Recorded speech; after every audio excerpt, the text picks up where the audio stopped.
नरसिंहपुर से। हम लोग पढ़ रहे हैं कक्षा 9 का सामाजिक विज्ञान, जिसके अंतर्गत आज का विषय हमारा अर्थशास्त्र में पालमपुर की कहानी। पालमपुर की कहानी शुरू करूं उसके पहले मैं आपको एक चीज बता दूं कि बचपन में जब हम कहानियां सुना करते थे या हमको हमारे बुजुर्ग या बड़े कहानियां सुनाया करते थे तो उसके पीछे कोई निहितार्थ छुपा होता था। वह निहितार्थ क्या होता था? वह निहितार्थ होता था हम बच्चों को सीख देना। तो डेफिनेटली जिस चीज के आगे कहानी लगा हो तो वह रोचक होती है और अंत में एक शिक्षा देकर जाती है, एक सीख देकर जाती है। उसी तरह से हमारा यह पालमपुर गांव की कहानी के बारे में है। पालमपुर गांव की जो कहानी है उसमें होता क्या है कि एक गांव में आपको उत्पादन और उत्पादन की क्रियाओं के बारे में समझाने की कोशिश की जाएगी। सभी गांवों की तरह पालमपुर भी एक गांव है। वहां पर लोग खेती करने वाले लोग हैं। खेती के साथ साथ खेती एक कृषि क्रिया कहला गई। खेती करने के साथ साथ कुछ गैर कृषि क्रियाएं भी होती हैं, जैसे आपके गांव में होती है। हम आगे समझेंगे तो हम आपके गांव को पालमपुर से लिंकअप करते हुए चलेंगे। उसमें होता क्या है कि कुछ लोग विनिर्माण के क्षेत्र में लगे होते हैं, कुछ लोग पशुपालन करते हुए डेयरी फार्म चलाते हैं, कुछ परिवहन इत्यादि के माध्यम से आजीविका का साधन अपनाए हुए हैं। तो इस तरह से पालमपुर गांव की जो एक आर्थिक संरचना है उसको हम समझने का प्रयास करते हैं। आगे बढ़ें उसके पहले हम समझ लें कि पालमपुर जो एक गांव है उसका सामाजिक विन्यास या सामाजिक संरचना क्या है। चलिए देखते हैं। पालमपुर एक गांव है जो कि अपने आस पड़ोस के गांवों और कस्बों से भली भांति जुड़ा हुआ है। एक बड़ा गांव रायगंज जो है वह पालमपुर से केवल 3 किलोमीटर की दूरी पर है। यह प्रत्येक मौसम में जोड़ने वाली सड़क है जो रायगंज को पालमपुर से और साथ ही रायगंज को उसके और निकटतम कस्बे शाहपुर से कनेक्ट करती है, जोड़ती है। पालमपुर एक गांव है और उस गांव के सबसे करीब में जो दूसरा गांव है वह है रायगंज। पालमपुर से थोड़ा बड़ा है, कस्बा बस्ती है, दुकानें वगैरह हैं, व्यापार अच्छा है वहां पर। वह केवल 3 किलोमीटर के डिस्टेंस पर है। और रायगंज से थोड़ा और आगे जब हम जाते हैं तो शाहपुर नाम का एक गांव, शाहपुर नाम की एक बस्ती है। रायगंज से पालमपुर को जोड़ने वाली जो सड़क है वह पक्की सड़क है और वर्ष भर उस पर आना जाना होता है। ऐसा नहीं है कि बारिश के मौसम में वह बंद हो जाए, ऐसी स्थिति वहां पर नहीं है। उस रोड पर आप अगर देखेंगे तो डेली मतलब दिन भर आपको गुड़ से या अन्य जो सामग्रियां हैं, अन्य वस्तुएं उनसे लदी हुई बैलगाड़ियां आती जाती दिखेंगी। उन पर मोटरसाइकिलों से लोग आते जाते दिखेंगे, ट्रैक्टर्स भी चलते दिखेंगे, कभी कभी ट्रक निकलते दिखाई देंगे, जीप भी चलती दिखाई देंगी। कभी कभी वो मोटरसाइकिल में दूध के डब्बे बांधकर चलते हुए लोग दिखाई देंगे। कई बार भूसों की ट्राली जाते हुए दिखेगी, भैंसा बग्घी भी वहां पर दिखाई देगी। इस तरह से वो रोड पर ट्रांसपोर्टेशन चलता रहता है, आवागमन परिवहन होता रहता है। तो ये हो गई गांव के आसपास की स्थिति। जब हम पालमपुर गांव के अंदर जाते हैं तो हम पाते हैं कि पालमपुर गांव बहुत बड़ा गांव नहीं है, एक छोटा गांव है और लगभग 450 परिवार वहां पर निवास करते हैं। उन 450 परिवारों में लगभग 80 परिवार ऐसे हैं जो उच्च जाति के माने जाते हैं और उन्हीं के पास में सबसे ज्यादा भूमि है, खेती वाली भूमि। जिनके पास खुद की जमीनें हैं उनके मकान पक्की ईंटों के और लेंटर्ड मकान, जिनको हम कहते हैं पक्के मकान जिन्हें हम कहते हैं, वो बने हुए हैं। और कुछ अनुसूचित जाति मतलब दलित समाज के लोग भी हैं जो गांव के एक छोटे से कोने पर घास फूस की बनी हुई छोटी छोटी टपरियों में रहते हैं। उनके भी कुछ मकान पक्के हैं लेकिन अधिकतर मकान कच्चे हैं। पालमपुर के लगभग सभी घरों में बिजली है और खेतों में बिजली से ही सिंचाई होती है। नलकूप जो है वह बिजली से ही चलते हैं और इसके अलावा भी बिजली का और भी अलग अलग कामों में पालमपुर के लोग यूज करते हैं। पालमपुर में 2 राजकीय प्राथमिक विद्यालय हैं और मतलब प्राइमरी स्कूल हैं और एक गवर्नमेंट का हॉस्पिटल भी है, सामुदायिक स्वास्थ्य केंद्र जिसे बोलते हैं, प्राइमरी हेल्थ सेंटर वहां पर है। इसके साथ साथ एक निजी औषधालय भी है, वहां पर रोगियों का उपचार इत्यादि किया जाता है। तो इस तरह से आप पालमपुर गांव के सराउंडिंग्स की पोजीशन समझ गए कि रायगंज से शाहपुर जुड़ा हुआ है। फिर आपने अंदर की पोजीशन समझ ली कि लगभग 450 परिवार वहां निवास करते हैं। 80 परिवार ऐसे जिनके पास खुद की जमीनें हैं, वो लोग जो है उच्च जातियों के हैं और अनुसूचित जाति के लोग घास फूस के छोटे मकानों में रहते हैं, छोटे घरों में रहते हैं। ये सारी चीजें आप वहां पर समझ चुके हैं। अब हम पालमपुर के माध्यम से ये देखेंगे कि पालमपुर में प्रमुख व्यवसाय खेती है। खेती वहां पर करते हैं लोग। इसके अलावा कुछ लोग विनिर्माण के क्षेत्र में लगे हुए हैं। विनिर्माण मतलब छोटे छोटे उत्पादन, छोटी छोटी वस्तुओं के उत्पादन में लगे हुए हैं। कुछ लोग डेयरी फार्म चलाते हैं, दूध कलेक्ट करके और शहरों में बेचने के लिए जाते हैं। कुछ लोग खुद की उनके ट्रांसपोर्टेशन के ऑटो हैं, ऑटो रिक्शा हैं, वे भैंसा बग्घी हैं, बैलगाड़ियां हैं, तो उनसे वे ट्रांसपोर्टेशन का काम करते हैं। ये काम उनका होता है। तो इस तरह से पालमपुर में कृषि क्रियाएं भी चलती हैं और गैर कृषि क्रियाएं भी चलती हैं। तो सबसे पहले हम कृषि क्रियाओं को समझ लें और इसी चैप्टर में, इसी अध्याय में आज हम समझेंगे गैर कृषि क्रियाओं को। तो चलिए पालमपुर गांव की कहानी को हम समझते हैं। उत्पादन का संगठन। उत्पादन का उद्देश्य ऐसी वस्तु और सेवा उत्पादित करना है जिनकी हमें आवश्यकता है। वस्तुओं और सेवाओं के उत्पादन के लिए 4 चीजों की आवश्यकता होती है। पहला भूमि, दूसरा श्रम, तीसरा भौतिक पूंजी और चौथा मानव पूंजी। क्रमशः हम एक एक बिंदु पर चर्चा करेंगे। सबसे पहले हम बात करते हैं भूमि एवं अन्य प्राकृतिक संसाधन। तो किसी भी उत्पादक संगठन की सबसे पहली आवश्यकता है भूमि तथा अन्य प्राकृतिक संसाधन जैसे जल, वन, खनिज। जबकि दूसरी आवश्यकता क्या है? दूसरी आवश्यकता है श्रम। श्रम अर्थात जो लोग काम करेंगे, काम करने वाले लोग। तो यह चीज आपको समझ में आ गई होगी कि जब किसी भी चीज को उत्पादन हम करेंगे तो पहली आवश्यकता क्या होगी? भूमि मतलब जमीन, जहां पर हम उस उद्योग को या उस उत्पादन इकाई को खड़ा कर सकें। और उसके लिए हमको वन की भी जरूरत होगी, कच्चे माल के रूप में खनिज की भी जरूरत होगी, पानी भी हमको वहां पर व्यवस्था करना पड़ेगी। तो ये हो गए प्राकृतिक संसाधन, ये हो गई हमारी पहली आवश्यकता। अब जब ये सारी आवश्यकताएं, पहली आवश्यकताओं की जब हम पूर्ति कर लेते हैं, तब दूसरी प्रमुख आवश्यकता क्या होती है? श्रम। भाई आखिर उत्पादन क्रियाओं में काम करने वाले लोगों की भी तो जरूरत होगी ना। तो काम करने वाले लोगों की भी 2 कैटेगरी डिवाइड कर लेते हैं हम। कुछ उत्पादन क्रियाओं में जरूरी काम को करने के लिए बहुत ज्यादा पढ़े लिखे कर्मियों की जरूरत होगी, जबकि कुछ दूसरी क्रियाओं के लिए शारीरिक कार्य करने वाले श्रमिकों की जरूरत होगी। प्रत्येक श्रमिक उत्पादन के लिए आवश्यक श्रम प्रदान करेगा। भाई कुछ कंप्यूटर चलाने वाले चाहिए, कुछ कॉपी पेन से लिखने वाले चाहिए, तो कुछ बोरे उठाने वाले चाहिए, कुछ मशीन चलाने वाले चाहिए। तो हर तरह के श्रम के लिए कुछ पढ़े लिखे व्यक्ति भी चाहिए, कुछ शारीरिक श्रम करने वाले श्रमिक भी चाहिए। तीसरी आवश्यकता है भौतिक पूंजी, अर्थात उत्पादन के प्रत्येक स्तर पर अपेक्षित कई तरह के आगत। ये आगत क्या है हम आगे समझेंगे। और चौथी पूंजी है मानव पूंजी। आपको स्वयं के उपयोग हेतु या बाजार में बिक्री हेतु उत्पादन करने के लिए भूमि, श्रम और भौतिक पूंजी को एक साथ करने योग्य बनाने वाला ज्ञान और उद्यम की आवश्यकता पड़ेगी।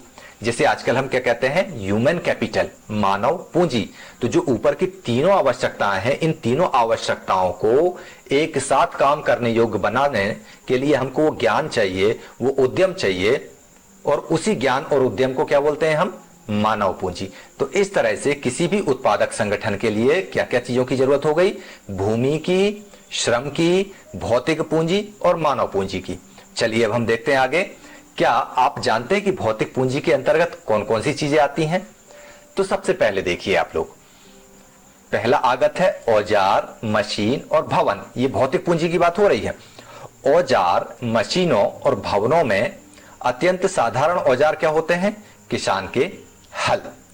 इनसे लेकर के परिष्कृत मशीनें जैसे जनरेटर, टरबाइन, कंप्यूटर, ये सारी चीजें आती हैं। तो औजारों, मशीनों और भवनों का उत्पादन में कई सालों तक यूज होता रहता है। ये एक बार अपने एस्टैब्लिश कर दिए, तैयार कर दिए, तो इनका उपयोग कई सालों तक होता रहेगा। ऐसा नहीं कि इनको हम बार बार चेंज करें।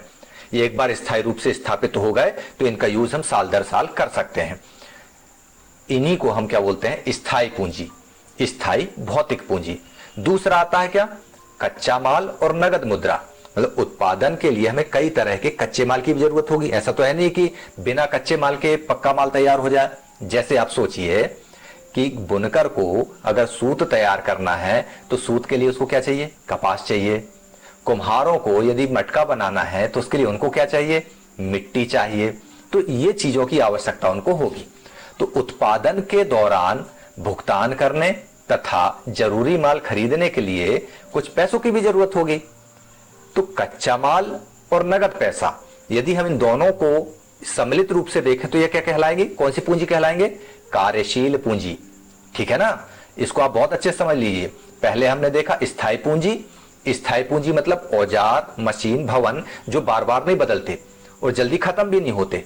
और दूसरा कच्चा माल और नगद मुद्रा जो एक बार प्रयोग में आया और इसके बाद समाप्त हो जाता है, तो यह क्या कहलाता है, कार्यशील पूंजी। जैसे कि औजारों, मशीनों तथा भवनों से अलग होती हैं ये चीजें, एक बार क्रिया में ये आ जाएं और उसी दौरान, ये क्रिया के दौरान ही समाप्त हो जाती हैं। उत्पादन जो है वह भूमि, श्रम और भौतिक पूंजी को संयोजित करके संगठित होता है, जिन्हें हम उत्पादन के कारक कहते हैं। तो ध्यान रखिएगा, उत्पादन के कारक किसे कहते हैं, उत्पादन के कारक भूमि, श्रम और भौतिक पूंजी को कहते हैं। जब ये संयुक्त रूप से हो जाते हैं तो ये उत्पादन के कारक हो जाते हैं। इन्हीं उत्पादन के कारकों के संबंध में और अन्य गैर कृषि क्रियाओं के उत्पादन के संबंध में इसी अध्याय में हम समझेंगे। आगे जो चर्चा होगी तो भौतिक पूंजी की जगह हम केवल पूंजी शब्द का उपयोग करेंगे। चलिए हम आगे देखते हैं। सबसे पहले हम पालमपुर की कृषि क्रियाओं पर चर्चा करते हैं कि पालमपुर की कृषि क्रियाएं कैसी हैं। तो पालमपुर की भूमि स्थिर है, पहली बात। जब आप इस पहले बिंदु को समझ लें तो आप इस तुलना को अपने गांव से जरूर कनेक्ट करके देखिएगा, बहुत ध्यान से सुनिएगा आप इसे। पालमपुर में खेती उत्पादन की प्रमुख क्रिया है। काम करने वालों में 75% लोग अपनी जीविका के लिए खेती पर निर्भर हैं। वे किसान अथवा खेतीहर मजदूर भी हो सकते हैं। इन लोगों का हित खेतों में उत्पादन से जुड़ा है। मतलब साफ है कि किसान जो है, वहां पर जो गांव में जो रहने वाले लोग हैं उनमें से 75% लोग पूरी तरह से अपने जीवन चलाने के लिए खेतों पर निर्भर हैं। अब वे कैसे लोग हैं, या तो खेतों के मालिक हैं या खेतों में काम करने वाले श्रमिक हैं। लेकिन याद रखिए, खेती के उत्पादन में एक मूलभूत कठिनाई होती है। वो कठिनाई क्या होती है कि खेती में जो जमीन प्रयोग करते हैं वह स्थिर होती है। स्थिर मतलब उसे बढ़ा नहीं सकते, जितनी है वह उतनी ही है। वहां पर क्या हुआ था कि पालमपुर में सन 1960 में वहां पर जुताई के लिए जो भूमि क्षेत्र था वह उन्होंने जंगल वगैरह काट के रेडी कर लिया। कुछ बंजर भूमि थी, उसको भी खेती योग्य भूमि में बदल दिया। लेकिन 1960 से लेकर आज तक वहां पर ऐसी कोई जमीन डेवलप नहीं हुई कि वो कृषि उत्पादन के लिए नए खेत निर्माण कर सकें। मतलब जमीन स्थिर है, जमीन का क्षेत्रफल, रकबा नहीं बढ़ा है। हम अगर किसानी भाषा में बात करें, खेती का जो रकबा 1960 में था वह अभी भी नहीं बढ़ा और ना आगे वह बढ़ने की कोई गुंजाइश है। तो अब यह बताइए कि जब खेती का रकबा नहीं बढ़ रहा, ना खेती का रकबा बढ़ाने की कोई गुंजाइश है, तो क्या उसी भूमि में अधिक पैदावार करने का कोई तरीका हो सकता है क्या? चलिए हम इसको देखते हैं, समझते हैं। यहां पर आप लोगों ने देखा कि पालमपुर ही नहीं, लगभग बहुत सारे भारत में ऐसे गांव हैं, आपका गांव भी हो सकता है, जो खेती का रकबा है वह निश्चित है। अब नई खेती के लिए या नई जमीन के लिए हम रकबा बढ़ा नहीं पा रहे हैं, तो एक समस्या आती है। जनसंख्या बढ़ रही है, रकबा बढ़ नहीं रहा है। तो जब रकबा नहीं बढ़ रहा है तो उसी रकबे में अधिक से अधिक पैदावार कैसे की जा सकती है? पालमपुर के इस गांव के माध्यम से चलिए हम समझने की कोशिश करते हैं। यहां पर जिस प्रकार की फसल पैदा की जाती है और जैसी सुविधा उपलब्ध है, उसको देखकर लगता है कि ये पालमपुर गांव जो है ये यूपी के जो वेस्टर्न गांव है, पश्चिमी क्षेत्र के जो गांव है, वैसा कुछ है। पालमपुर के सारी भूमि पर खेती होती है, कोई भी भूमि खाली नहीं है, कोई भी भूमि बेकार नहीं छोड़ी गई। और बरसात के मौसम में, जिसको हम खरीफ की फसल कहते हैं, जून जुलाई में बोई जाती है, वे किसान ज्वार बाजरा उगाते हैं। अब यदि आपसे कोई पूछ ले कि खरीफ की फसल क्या होती है, तो आप बता देंगे कि बारिश के समय जो फसल लगाई जाती है वह खरीफ की फसल होती है। और खरीफ की फसल कौन कौन सी होती है? तो मोटे अनाज वाली फसल, ज्वार, बाजरा, मक्का, धान, ये सारी चीजें खरीफ की फसल के अंतर्गत आती है, सोयाबीन वगैरह। अब ये ज्वार बाजरा जो है, इसका उपयोग साधारणतः किसान लोग क्या करते हैं? पशुओं के चारे के लिए करते हैं। जबकि अक्टूबर और दिसंबर के बीच में, मतलब ये फसल जब कट जाती है खरीफ की, तो उस बीच में ये लोग क्या करते हैं? आलू बो लेते हैं। खेत खाली नहीं छोड़ते, आलू बो दिया। और इसके बाद अक्टूबर नवंबर के आसपास ये लोग रबी की फसल उगाने लगते हैं। मतलब रबी मतलब रवि, यदि हम पर्यायवाची से मिलाना शुरू करें, पर्यायवाची से लिंक अप करें, जैसे सूर्य सर्द के मौसम में बारिश में बादलों में सूर्य ढका रहता है, बारिश खत्म हो गई, सर्दी का मौसम आ गया, सूर्य आ गया, रवि आ गया। रवि मतलब सूर्य, रवि की फसल मतलब गेहूं, चना, ये बटर वगैरह ये रबी की फसलें होती हैं, तो ये भी उगा लेते हैं वो लोग। तो उत्पादित गेहूं में से क्या करते हैं ये लोग, फसल तो उगा लिए, तो अब जो गेहूं या फसल जो उगाई है उसमें से परिवार के लिए खाने के लिए थोड़ा बहुत बचा लिया, और बाकी का ये लोग क्या करते हैं, 3 किलोमीटर दूर रायगंज है, अच्छी बस्ती है, वहां की जाके मंडी में बेच आते हैं। भूमि के एक छोटे भाग में गन्ने की खेती भी कर लेते हैं, तो गन्ना साल भर में एक बार उसकी कटाई हो जाती है। तो जो गन्ना होता है ना, या तो उसको कच्चे ही बेच लेते हैं या फिर गुड़ बना करके उसको शाहपुर के व्यापारियों को बेचने चले जाते हैं। तो इस तरह हमने देखा कि पालमपुर का जो किसान है वह एक साल में अलग अलग तरह की 2-3 फसलें पैदा कर लेता है।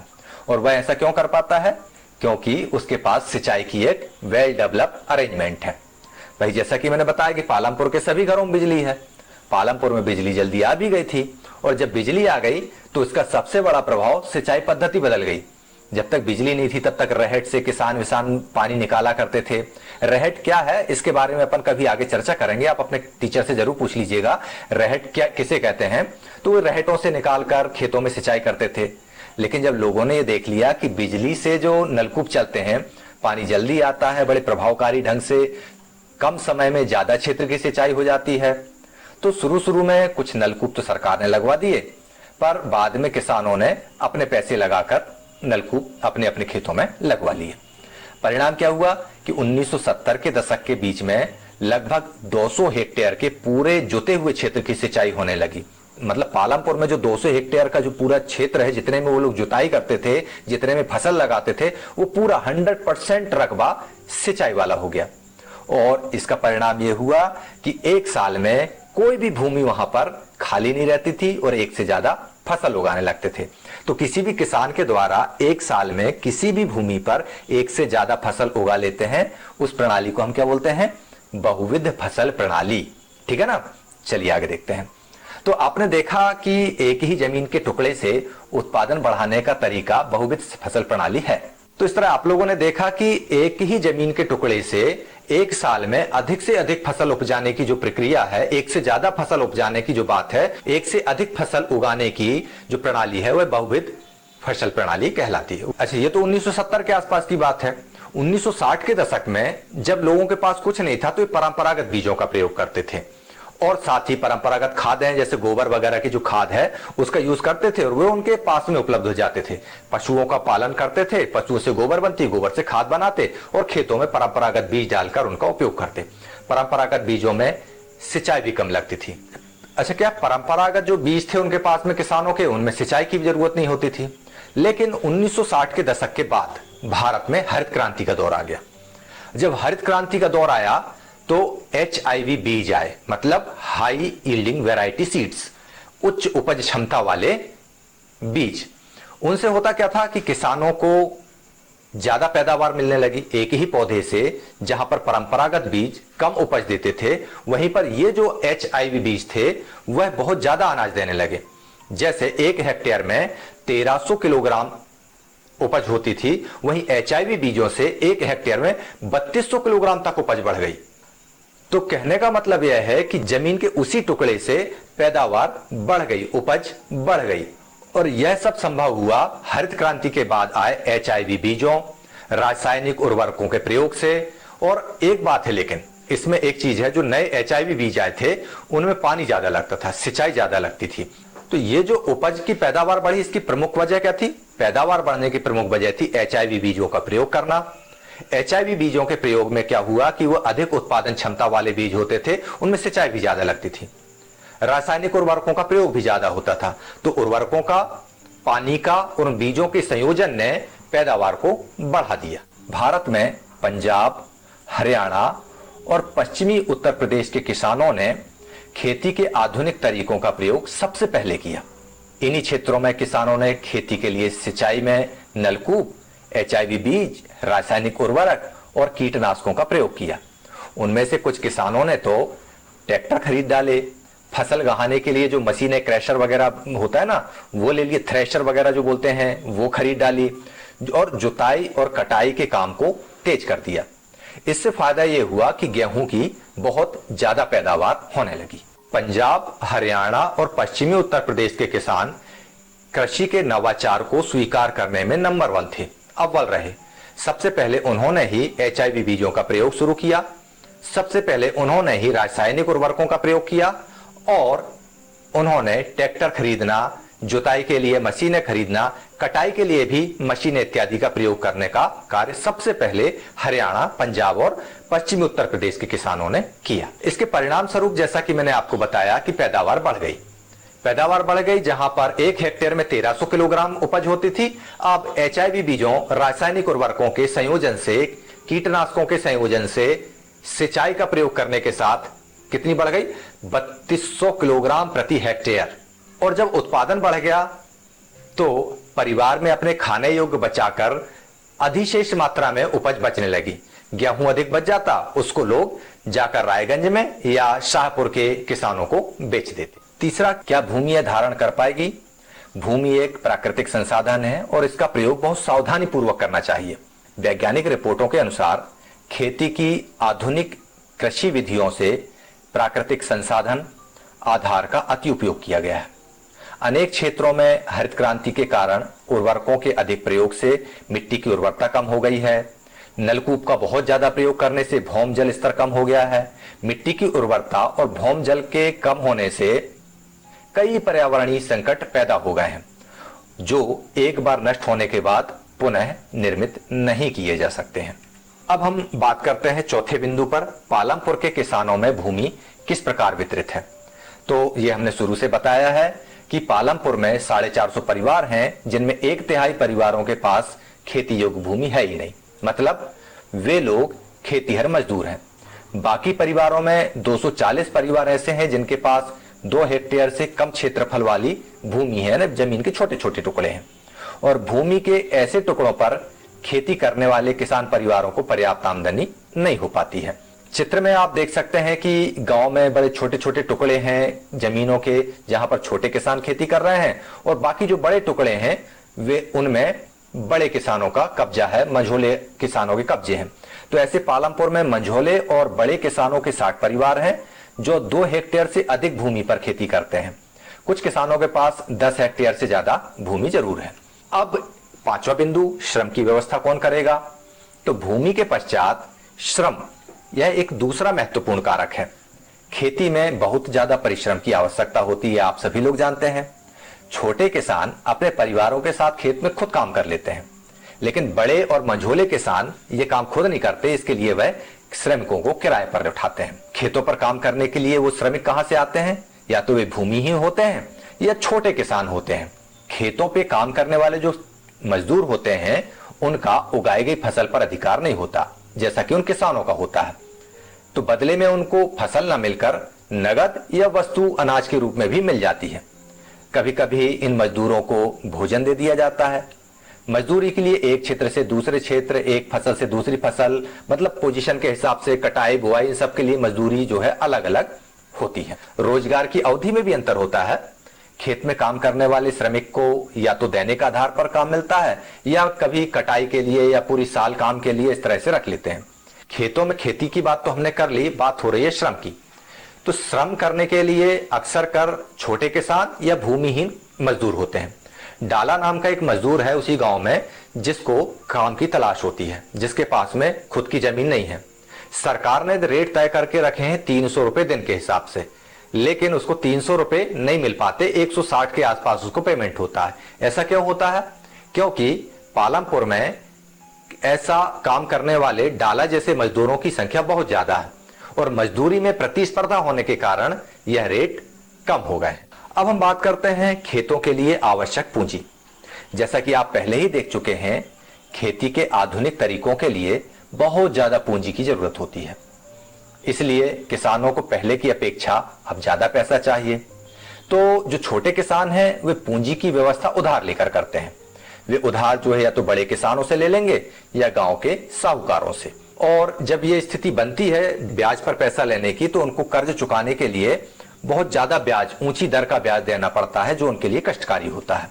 जो छोटे किसान होते हैं उनके विपरीत मंझोले और बड़े किसानों को खेती से बचत हो जाती है और वे इन्हीं बचतों से पूंजी की व्यवस्था कर लेते हैं। अब हम देखते हैं कि जो अतिशेष कृषि उत्पाद हैं उनकी बिक्री कैसे होती है। मान लो किसानों ने अपने उत्पादन के लिए तीनों कारकों का उपयोग कर लिया, भूमि, श्रम और भौतिक पूंजी, और उसने गेहूं उपजा लिए, गेहूं की कटाई कर ली, उत्पादन पूर्ण हो गया। अब गेहूं का किसान क्या करे? कुछ गेहूं जो है उन्होंने अपने परिवार के उपयोग के लिए रख लिया, और जो अधिशेष गेहूं बचा हुआ था उसको उन्होंने क्या किया? उसको उन्होंने बेच दिया। छोटे किसानों के पास तो गेहूं बचेगा नहीं। हाँ, बड़े किसानों के पास जरूर गेहूं बच जाता है, मझोले किसानों के पास, और वे इसको बाजार में बेच देते हैं। ऐसे ही एक बड़ा किसान है तेजपाल सिंह, उसकी पूरी भूमि से 350 कुंटल से ज्यादा गेहूं बच गया। तो ये जो एक्स्ट्रा गेहूं था उसने रायगंज के बाजार में बेच दिया और उससे अच्छी कमाई हो जाती। इससे तेजपाल कमाई करता और पैसे को बैंक में जमा कर देता। उस पैसे से वह छोटे किसानों को कर्ज देता और उससे थोड़ी बहुत और बचत हो जाती तो अगले मौसम की खेती के लिए कार्यशील पूंजी की व्यवस्था करता। कार्यशील पूंजी मतलब कच्चा माल, जो लागत है, और पैसे की। तो तेजपाल सिंह बचत के कुछ पैसों से और ट्रैक्टर खरीदने की योजना बना रहा है। तो ट्रैक्टर क्या हो जाएगी? स्थायी पूंजी हो जाएगी, और उसकी इस तरह से स्थिर पूंजी में वृद्धि हो जाएगी। जो कार्यशील पूंजी जिसके पास ज्यादा होगी वह अपनी स्थिर पूंजी में भी बढ़ोतरी कर सकता है। तेजपाल सिंह की तरह और भी किसान हैं, वो लोग भी इसी तरह से जो एक्स्ट्रा अनाज बच जाता है उसको बाजार में बेच लेते हैं, तो कमाई के एक भाग को अगले मौसम के लिए पूंजी की व्यवस्था के लिए बचा कर रख लेते हैं। तो इस तरह की व्यवस्था अपनी ही बचतों से वे कर लेते हैं, और इस बचत का उपयोग पशु खरीदने में या दुकान वगैरह खोलने में करते हैं। तो इस तरह से ये गैर कृषि क्रियाएं भी के लिए वह पूंजी तैयार हो जाती है। गैर कृषि क्रियाएं कौन कौन सी हैं? पहली है डेयरी। तो पालमपुर में कई परिवारों में डेयरी एक प्रचलित क्रिया है। लोग अपनी अपनी भैंसों को कई तरह के घास, बरसात में उगने वाले जैसे चरी है, बाजरा, ज्वार, ये खिलाते हैं, और दूध को अपने गांव से, जो निकटतम गांव कौन सा है? रायगंज, वहां जाकर वो बेच आते हैं। तो शाहपुर शहर के 2 व्यापारी ऐसे हैं जो रायगंज में ही दूध को कलेक्ट करते हैं। उन्होंने कोल्ड स्टोरेज बना रखा है और वो दूध को इकट्ठा करते हैं सारे आसपास के गांव कस्बों से। पालमपुर के दूध भी वहीं जाता है, और फिर इसके बाद दूर दराज के शहरों और कस्बों में उस दूध को बेच देते हैं, भेज देते हैं। अब बात करते हैं पालमपुर में लघु स्त्री विनिर्माण की। तो पालमपुर में 50 के आसपास लोग ऐसे हैं जो इस तरह का लघु स्त्री निर्माण मतलब कॉटेज इंडस्ट्रीज जिसको हम कह सकते हैं, या लो स्केल इंडस्ट्रीज कह सकते हैं, वो काम करते हैं। शहरों और कस्बों में जो इंडस्ट्रीज लगी हैं उतनी बड़ी तो ये नहीं होती। उसके विपरीत पालमपुर में बहुत सरल और छोटा उत्पादन विधि का प्रयोग होता है। बड़े छोटे पैमाने पर होता है कि लोग घरों पर ही परिश्रम करके, पारिवारिक लोग ही श्रम करके वो उत्पादन का काम कर लेते हैं। कभी कभी श्रमिकों की जरूरत पड़ती है तो किराए पर ले लेते हैं। पालमपुर में बहुत ज्यादा लोग व्यापार नहीं करते, दुकानदारी नहीं करते। पालमपुर के व्यापारी वे दुकानदार हैं जो शहरों से थोक वस्तुएं बाजारों से ले आते हैं और उन वस्तुओं को बाजार से थोक में लाकर गांव में फुटकर बेचते हैं। आप देखेंगे कि गांव के छोटे जनरल स्टोर में चावल, गेहूं, चाय, तेल, बिस्किट, साबुन, टूथपेस्ट, बैटरी, मोमबत्ती, कॉपी, पेन, बहुत तमाम तरह की चीजें, कभी कभी तो कपड़े भी बिकते हैं। और कुछ परिवार ऐसे हैं जिनके घर बस स्टैंड के पास में है, तो उन्होंने अपने घर के एक छोटे से भाग में छोटी दुकान खोल ली है, तो वहां पर वो समोसे, आलू बंडे, चाय वगैरह की दुकान भी कर लेते हैं। एक नया व्यापार परिवहन का क्षेत्र में आया है, क्योंकि पालमपुर से रायगंज के बीच में पक्की सड़क बन गई है, वहां पर लगातार वाहन आते जाते हैं, तो गांव के लोग वहां बार बार आते जाते। अब गांव में सभी लोगों के पास में तो आवागमन के साधन है नहीं है, तो लोग बैलगाड़ी, जीप, ट्रैक्टर, तांगा, रिक्शा ये खरीद लिए हैं, और ये लोग परिवहन सेवा देते हैं, बदले में लोगों से कुछ पैसा लेते हैं। तो इस तरह से लोगों और वस्तुओं को एक जगह से दूसरे जगह पहुंचाने के बदले में उनको पैसे मिल जाते हैं। तो पिछले कुछ सालों में परिवहन से जुड़े ऐसे लोगों की संख्या बढ़ गई है, उन्होंने ऑटो वगैरह खरीद लिया है, जिससे पालमपुर, रायगंज, शाहपुर में वस्तुओं का परिवहन करते हैं और लोगों का भी वह परिवहन करते हैं। तो इस तरह से पालमपुर गांव की कहानी को आप लोग बहुत अच्छे से समझ गए होंगे। उसमें आपने देखा कि जो पालमपुर गांव के किसान हैं वो खेती भी करते हैं। कुछ किसान खेती करने के बाद में कुछ किसानों की जो फसल बच जाती है उसको शहरों में बेच देते हैं। उससे जो पैसा बचता है उससे वे क्या करते हैं, कुछ विनिर्माण के क्षेत्र में लगा देते हैं कुछ पैसे को, कुछ पैसे से वे दुकानदारी कर लेते हैं। कुछ किसान स्थिर पूंजी मतलब ट्रैक्टर वगैरह खरीद के स्थायी पूंजी में वृद्धि कर लेते हैं। तो इस तरह से वहां पर कृषि क्रियाएं और गैर कृषि क्रियाएं दोनों समानांतर रूप से चलती रहती हैं। आपके गांव में भी ऐसे ही होता होगा। कुछ लोग गांव से दूध इकट्ठा करके शहरों में बेच आते होंगे, कुछ लोग ऑटो खरीद लिए होंगे जो शहरों से लोगों को गांव लाते ले जाते होंगे। तो इस तरह से आपके गांव और पालमपुर के गांव में कोई बहुत ज्यादा अंतर आपको दिखाई नहीं देता होगा। तो जब आप पालमपुर गांव को अपने गांव से लिंक कर चुके हैं, इस चीज को बहुत अच्छे से समझ चुके हैं, तो कुछ प्रश्न हैं अभ्यास के लिए। चलिए उनको भी देख लेते हैं, उनको आपको करना बहुत जरूरी। पहला प्रश्न, पालमपुर में 450 परिवारों के बीच में जो भूमि का वितरण है वह किस तरह से है, उसकी एक सारणी बनाना है आपको। दूसरे प्रश्न में, क्या सिंचित क्षेत्र को बढ़ाना महत्वपूर्ण है और महत्वपूर्ण है तो क्यों है? सिंचित क्षेत्र मतलब सिंचाई का रकबा बढ़ाना, ठीक है ना। प्रश्न क्रमांक 3, पालमपुर में बिजली के प्रसार ने किसानों की किस तरह मदद की? प्रश्न 4, एक ही भूमि से उत्पादन बढ़ाने के तरीके कौन कौन से हैं और इसे समझाने के लिए आप कुछ उदाहरण भी दीजिए। पांचवा प्रश्न, अपने क्षेत्र से निम्नलिखित जानकारियां जुटाएं। का 2 मजदूरों को चुनें जिनमें से एक खेतों में काम करने वाला हो तथा एक किसी छोटी फैक्ट्री में काम करने वाला हो, और उनसे यह पता करें कि उनको जो मजदूरी मिलती है वह नगद मिलती है या वस्तु के रूप में मिलती है और वे कर्ज में तो नहीं है। तो इस तरह की जानकारी आपको इकट्ठी करना है। तो चलिए इन प्रश्नों का आप अभ्यास करिए, घर पर रहिए, सुरक्षित रहिए और पढ़ते रहिए। जय हिंद।